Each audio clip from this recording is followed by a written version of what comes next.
नमस्कार दोस्तों। आज इस वीडियो में हम देखेंगे कि स्नैपशॉट्स क्या होते हैं और कमिट क्या होते हैं। तो आप जो है जब कभी अपने प्रोजेक्ट पर किसी प्रोजेक्ट पर वर्क कर रहे हैं, तो आप अगर अपने प्रोजेक्ट में कोई भी चेंजेस करते हैं, चाहे फिर आपने जो है डिलीट किया कुछ अपने प्रोजेक्ट में, चाहे आपने प्रोजेक्ट में कुछ एडिट किया, ठीक है, या फिर आपने कुछ इंसर्ट किया, तो होता क्या है कि जितने भी वो सारे चेंजेस होते हैं, ठीक है, उन चेंजेस को स्टोर कर एक पर्टिकुलर जगह पे जो हम प्लेस करते हैं, एक पर्टिकुलर फाइल बना के उस चीज़ को हम बोलते हैं स्नैपशॉट। जो भी चेंजेस हैं उन चेंजेस का कलेक्शन ही हमारा स्नैपशॉट उसको बोला जाता है, ठीक है।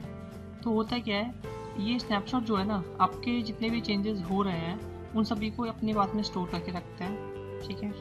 इसके बाद में एक पर्टिकुलर टाइम पर, ठीक है, आपने मान लीजिए आज 9:10 पे आपने जो है एक स्नैपशॉट लिया, तो 9:10 पर आपके प्रोजेक्ट का स्ट्रक्चर क्या था, आपके प्रोजेक्ट में कौन कौन सी फाइल्स थी, आपके प्रोजेक्ट में कौन कौन सी फाइल्स जो है डिलीट हो चुकी थी, वो सभी इंफॉर्मेशन ये स्नैपशॉट अपने पास में रखता है, ठीक है।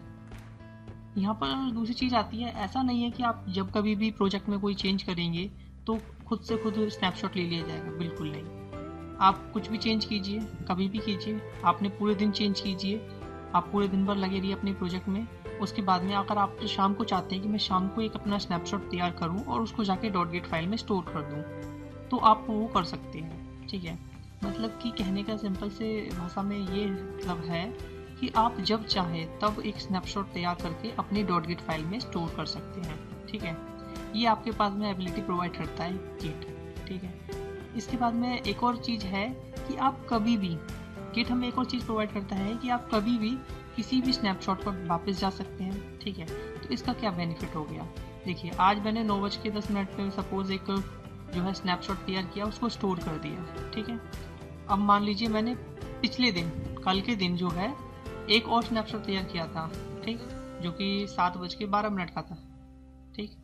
अब होता क्या है कि मान लीजिए आज का जो मैंने चेंजेस किए हैं उसमें कुछ दिक्कत आ गई। अब मैं क्या चाह रहा हूँ, जो मेरा प्रोजेक्ट कल वाला जो प्रोजेक्ट था 7:12 वाला, 7:12 पर जो मेरा प्रोजेक्ट का स्ट्रक्चर था वो वापस आ जाए, ठीक है। तो मैं क्या करूँगा, ईजिली कमांड्स रन करूँगा और वो जो है वहाँ से जो है प्रोजेक्ट मेरा उसी चीज़ में आ जाएगा, उसी फॉर्म में आ जाएगा, उसी स्ट्रक्चर में प्रोजेक्ट मेरा वापस रिटर्न हो जाएगा, ठीक है।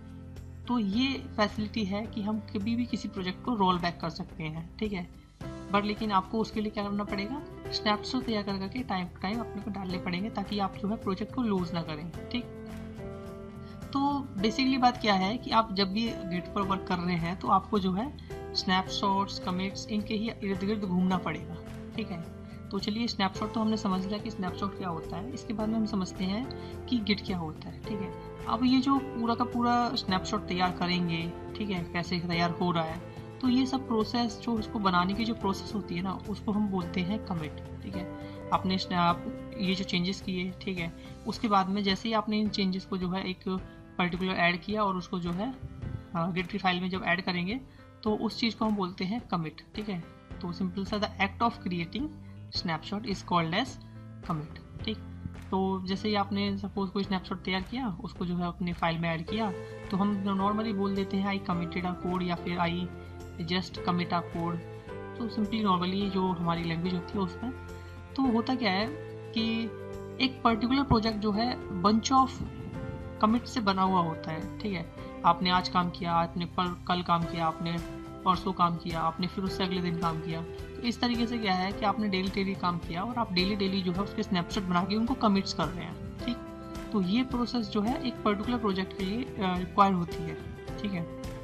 यहाँ पर आपको अलग अलग डिफरेंट कमिट्स करने होते हैं, ठीक। तो इसलिए हम बोल देते हैं कि एक project is made up of bunch of commits. अलग अलग कमिट्स का एक बोले तो कलेक्शन होता है, तब जाके हमारा एक प्रोजेक्ट तैयार होता है, ठीक है।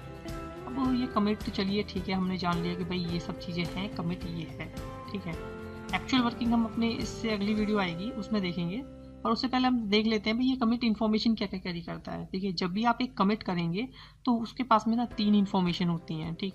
पहली इन्फॉर्मेशन वो जो कैरी करता है वो ये होती है कि उसमें पर्टिकुलर चेंजेस क्या क्या हुए, ठीक है।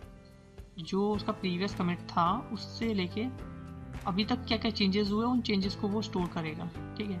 हालांकि वो उनके डिफरेंस को स्टोर नहीं करेगा कि भाई क्या क्या चीज़ें चेंज हो गई, वो उनका स्नैपशॉट लेके स्टोर करेगा। ठीक है, दूसरी चीज़ आ जाती है कि वो अब एक रेफरेंस रखेगा अपने पेरेंट कमिट के लिए। ठीक, मान लीजिए उसका पहला कमिट जो है तो कुछ और था और उसने सेकंड कमिट किया है, तो वो जो सेकंड कमिट है वो फर्स्ट कमिट का जो है एक रेफरेंस रखेगा, जिसको हम बोलते हैं पेरेंट कमिट का रेफरेंस। ठीक है, थर्ड जो पॉइंट है वो ये है कि वो अपने पास में जो है एक हैश कोड रखता है। ठीक, हर कमिट का अपना हैश कोड होता है। ठीक, देखिए आपको जो है रोल बैक करना है प्रोजेक्ट पे। ठीक है, आपको प्रीवियस कमिट्स पे भी जाना है, तो आप कहीं किसी ना किसी पर्टिकुलर चीज़ का तो यूज़ करेंगे ना। तो वो जो चीज़ हम यूज़ करते हैं वो होती है हैश कोड। ठीक है, वो जो है एक अल्फ़ा न्यूमेरिक कोड होता है जिसका हम यूज़ करके डायरेक्टली अपने किसी भी कमिट पर हम जा सकते हैं और हम अपने प्रोजेक्ट को रोल बैक कर सकते हैं। ठीक है, तो ये कहानी थी स्नैपशॉट्स और कमिट्स की, जो कि जाननी ज़रूरी है और थ्योरी भी हमें पता होनी चाहिए कि एक्चुअल में वर्किंग क्या हो रही है। ठीक है, तो आई होप आपको ये समझ आई होगी कि स्नैपशॉट्स क्या होते हैं और कमिट्स क्या होते हैं। इससे अगली वीडियो में हम देखेंगे repositories. So thank you everyone, have a nice day.